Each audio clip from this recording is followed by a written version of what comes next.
Next topic आता है हमारा तारों की आभासी स्थिति। तारों की आभासी स्थिति, देखिए कोई तारा वास्तव में होता तो यहाँ पे है, लेकिन वो दिखाई यहाँ देता है, कुछ ज़्यादा ऊंचाई पे दिखाई देता है। ऐसा इसलिए होता है क्योंकि यहाँ से तारों से आने वाला जो प्रकाश होता है उसका वायुमंडल द्वारा अपवर्तन होता है, इसीलिए इसकी आभासी स्थिति हमें बदली हुई प्रतीत होती है। ठीक है, इन सब चीज़ों के पीछे एक ही बात है, वायुमंडलीय अपवर्तन। इसलिए मैंने कहा था कि अगर आपने वायुमंडलीय अपवर्तन को ठीक से समझ लिया तो सारी चीज़ें आपको अच्छे से समझ आ जाती हैं। ठीक, अब इसे समझ लेते हैं। तो पृथ्वी के वायुमंडल में प्रवेश करने के पश्चात पृथ्वी के पृष्ठ पर पहुंचने तक तारे का प्रकाश निरंतर अपवर्तित होता रहता है। निरंतर अपवर्तित होता रहता है क्योंकि भाई वायुमंडल की अलग अलग परतें होती है।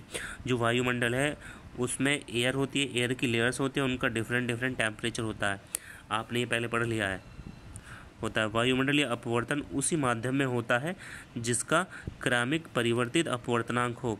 क्रमिक यानी कि जो बदल रहा हो, क्योंकि वायुमंडल तारे के प्रकाश को अभिलंब की ओर झुका देता है। अभिलंब की ओर झुका देता है वायुमंडल, जैसा हमने यहाँ पे देखा था भाई। ये अभी अगर हम यहाँ लाइन खींच दे तो ये अभिलंब होगा, और ये प्रकाश क्या होगा, ये अभिलंब की ओर झुका है, ऐसे इस तरफ अभिलंब की ओर झुक गया है। यही कंडीशन यहाँ होती है, क्योंकि वायुमंडल तारे के प्रकाश को अभिलंब की ओर झुका देता है। अतः क्षैतिज के निकट देखने पर कोई तारा अपनी वास्तविक स्थिति से कुछ ऊंचाई पर प्रतीत होता है। इसलिए जो तारा होता है वो अपनी वास्तविक स्थिति से कुछ अधिक ऊंचाई पर प्रतीत होता है। ठीक है, बात समझ आ गई होगी आपको।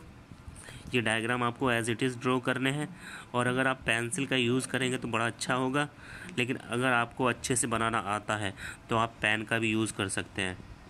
ठीक है, नेक्स्ट टॉपिक आता है वस्तु की आभासी स्थिति का परिवर्तित होना। वस्तु की आभासी स्थिति का परिवर्तित होना, देखिए वस्तु की आभासी स्थिति कैसे परिवर्तित हो जाती है। देखिए यहाँ पे ये आग जल रही है, आग जल रही है तो क्या होगा, इसके ऊपर की जो वायु है वो गर्म होती चली जाती है। इसका तापमान अधिक होगा, इसका थोड़ा कम होगा, और ये ऊपर की थोड़ी ठंडी रहती है। तो यहाँ अगर कोई वस्तु स्थित है, तो यहाँ से अगर हम इसे देखेंगे तो इसकी स्थिति हमें परिवर्तित नज़र आती है। क्योंकि जो वायु है उसकी सतहों का तापमान अलग अलग है। जब तापमान अलग अलग है तो इनका अपवर्तनांक भी अलग अलग होगा। ठीक है, बताइए चलिए, अगर वायु ज़्यादा गर्म है तो उसका अपवर्तनांक ज़्यादा होगा या कम होगा?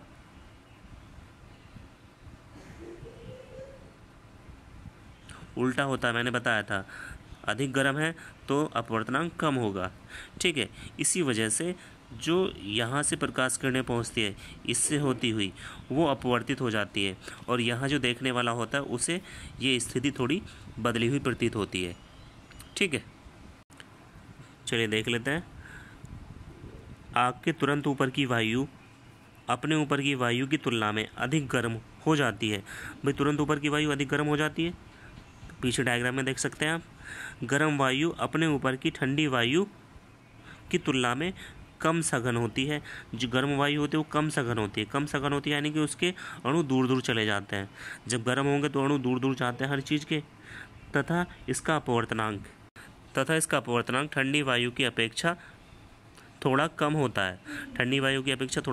है। क्योंकि अपवर्तनांक माध्यम की भौतिक अवस्थाएं स्थिर नहीं है। इसलिए गर्म वायु से होकर देखने पर वस्तु की आभासी स्थिति परिवर्तित होती है। स्थिर क्यों नहीं है? क्योंकि भाई टेम्परेचर चेंज होता जा रहा है, इसलिए वस्तु की स्थिति परिवर्तित होती जा रही है। कभी पास में दिखाई देगी, कभी वो थोड़ी दूर दिखाई देगी। ठीक, इसके बाद जो अगला टॉपिक आता है वो आता है प्रकाश का प्रकीर्ण। तो आगे हम कवर करेंगे प्रकाश का प्रकीर्ण। ठीक है।